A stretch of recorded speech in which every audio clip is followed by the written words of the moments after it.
Alright, so first we're going to make a vegetable stock for the first soup, which is going to be a butternut squash soup. If it's in season, you can use pumpkins as well if you like. We're going to start by dicing up an onion real fine, but it doesn't really matter that much for stock, we just want it to be chopped up. You can also use the skin of the onion, but I just choose not to because I don't really want to, but I am going to use the root of it because I have nothing to do with it. We're also going to chop up 2 bunches of scallions or leek, doesn't really matter, just any green onion variation. The next thing we're going to do is chop up some carrots. I usually just top and tail these and leave the skins on, but if the skins are really dirty, feel free to peel them off. After that, you're going to chop up 2 stalks of celery and add it back into the vegetable mix. Or add it to the vegetable mix, not back to the vegetable mix. Now you're going to throw the vegetable mix into a stock pot, add a head of garlic chopped in half, some peppercorns, some parsley, thyme, and some bay leaves. Cover it with enough water to cover, and put it on a medium-high flame until it starts simmering. You're going to simmer it for about 45 minutes, and you're going to skim any foam that rises to the top.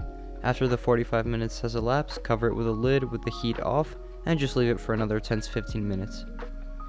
Now ideally at this point you would strain it into a bowl, but my strainer is broken as you can see, so I have to use my hand after I pour it in.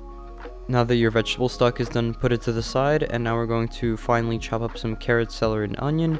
This is called a mirepoix. It's the classic 3 vegetables you use for a soup.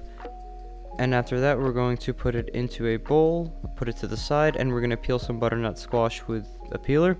Bear in mind, this is going to be really hard to chop, or at least it is for me, so just try to wedge your knife into the squash so that you can get a nice clean cut.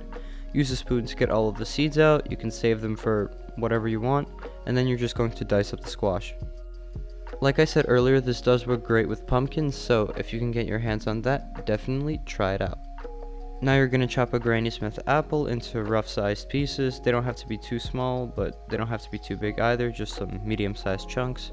Add some neutral tasting oil to a pot, add in your butternut squash, and when it starts to brown, or I guess caramelize as some people would say, you can add your vegetable mix in and mix it around until everything is soft.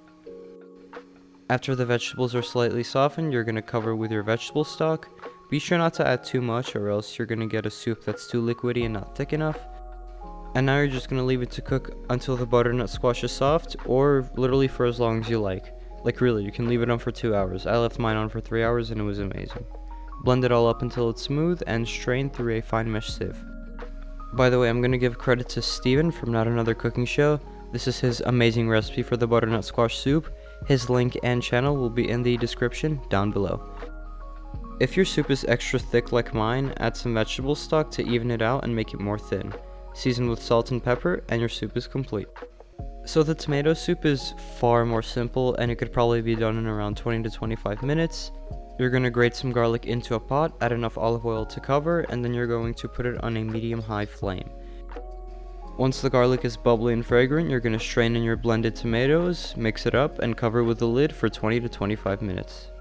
By the way, that time may or may not be accurate depending on your heat, your pot, how many tomatoes you're cooking, just until it's nice and thick, like it is right here. You're once again going to blend it and slowly add in some olive oil as it's blending. Season with salt and pepper and your soup is complete. Grate up some pecorino or Parmesan cheese, and on the side you're going to add some butter into a non-stick pan. Throw in a tortilla or a green wrap like in my case. Add any cheese of choice, fold it over in half, and then you're going to press down, add some water into the pan, cover it with a lid, and wait for the cheese to melt on the inside. Now to assemble the soup, you're going to pour in your soup into a bowl, then you're going to garnish with your Parmesan or Pecorino cheese, add some more olive oil on top, and then you're just going to dip your quote-unquote quesadilla into the soup. Thank you guys for watching, and I will see you next time.